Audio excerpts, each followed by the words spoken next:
ಉಪಸ್ಥಿತರಿರತಕ್ಕಂಥ ಎಲ್ಲ ಶರಣ ಬಂಧುಗಳಿಗೆ ತಮ್ಮ ಆಶೀರ್ವಚನವನ್ನು ನೀಡಿದಂತಹ ಪೂಜ್ಯರಿಗೆ ಭಕ್ತಿಪೂರ್ವಕ ನಮನಗಳನ್ನು ಅರ್ಪಿಸೋಣ, ವಂದನೆಗಳನ್ನು ತಿಳಿಸೋಣ. ಕಾರ್ಯಕ್ರಮ ಮುಂದುವರಿಯುತ್ತಾ ಇದೆ. ಇನ್ನೀಗ ಬಸವ ಜಯಂತಿ 2026ರ ಈ ಸಂದರ್ಭದಲ್ಲಿ ಬಸವ ಬಳಗಗಳ ಒಕ್ಕೂಟದ ವತಿಯಿಂದ ಸಾಂಸ್ಕೃತಿಕ ನಾಯಕ ಬಸವಣ್ಣ ಸ್ಮರಣ ಸಂಚಿಕೆಯನ್ನು ಬಿಡುಗಡೆಗೊಳಿಸ್ತಾ ಇದ್ದಾರೆ ನಮ್ಮ ಹೆಮ್ಮೆಯ ಸನ್ಮಾನ್ಯ ಮುಖ್ಯಮಂತ್ರಿಗಳು ಹಾಗೂ ಪೂಜ್ಯರು.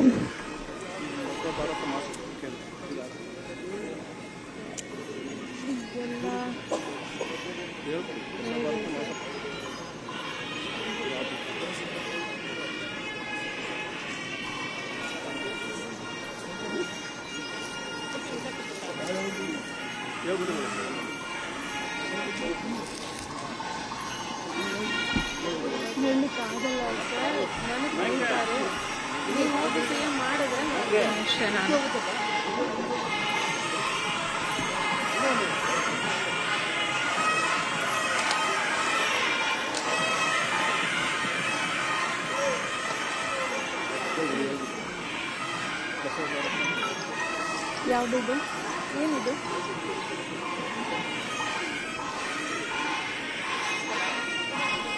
ಕನ್ನಡ ಪರ ಹೋರಾಟಗಾರರ, ಕನ್ನಡ ಕಂದ ಎಂದು ಪ್ರಖ್ಯಾತರಾದವರ ವಿಶೇಷ ಬಸವ ಸಂಚಿಕೆ ಕುರಿತಾದ ಪತ್ರಿಕೆ ಲೋಕಾರ್ಪಣೆಗೊಂಡಿದೆ. ಬಸವ ಭಾರತ ಕನ್ನಡ ಬೆಳಕು ಮಾಸಪತ್ರಿಕೆ.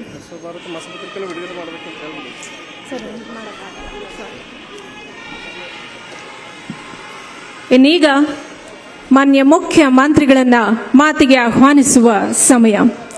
ಮಾಡಿ ಮಾಡಿ ಕೆಟ್ಟರೂ ಮನವಿಲ್ಲದೆ, ನೀಡಿ ನೀಡಿ ಕೆಟ್ಟರೂ ನಿಜವಿಲ್ಲದೆ, ಮಾಡುವ ನೀಡುವ ನಿಜ ಉಳ್ಳವರ ಕೂಡಿಕೊಂಡಿಪ್ಪ ನಮ್ಮ ಕೂಡಮ ಸಂಗಮ ದೇವ ಅಂತ ಬಸವಣ್ಣನವರು ಹೇಳಿದ್ರು. ಹಾಗೆಯೇ ಮಾಡುವ ನೀಡುವ ನಿಜ ಗುಣವುಳ್ಳ ನೈಜ ಜನಪರ ಕಾಳಜಿಯುಳ್ಳ ನಿಜ ನಾಯಕರು ನಮ್ಮ ಹೆಮ್ಮೆಯ ಮುಖ್ಯಮಂತ್ರಿಗಳು. ತಮ್ಮ ಅಪಾರ ಜನಪರ ಕಾಳಜಿಯ ಪ್ರತೀಕವಾಗಿ ದೂರದೃಷ್ಟಿಯ ಅನೇಕ ದಾರ್ಶನಿಕ ಯೋಜನೆಗಳನ್ನು ತಂದು ನಾಡಿನ, ರಾಜ್ಯದ ಸರ್ವರ ನೆಮ್ಮದಿಯ ನಗುವಿಗೆ ಕಾರಣಕರ್ತಕರಾಗಿರ್ತಕ್ಕಂಥ ನಮ್ಮ ಹೆಮ್ಮೆಯ ಮುಖ್ಯಮಂತ್ರಿಗಳನ್ನ ಇನ್ನೀಗ ಮಾತಿಗೆ ಆಹ್ವಾನಿಸೋಣ. ಪ್ರೀತಿಪೂರ್ವಕವಾದ, ನಿರ್ಭೀತ, ನಿಷ್ಪಕ್ಷಪಾತ, ವಿಶ್ವಾಸಾರ್ಹ ಸುದ್ದಿಗಳಿಗೆ ಮತ್ತೊಂದು ಹೆಸರಾಗಿರೋ ನ್ಯೂಸ್ 18 ಕನ್ನಡ ಈಗ ಆಪ್ನಲ್ಲೂ ಲಭ್ಯ ಇದೆ.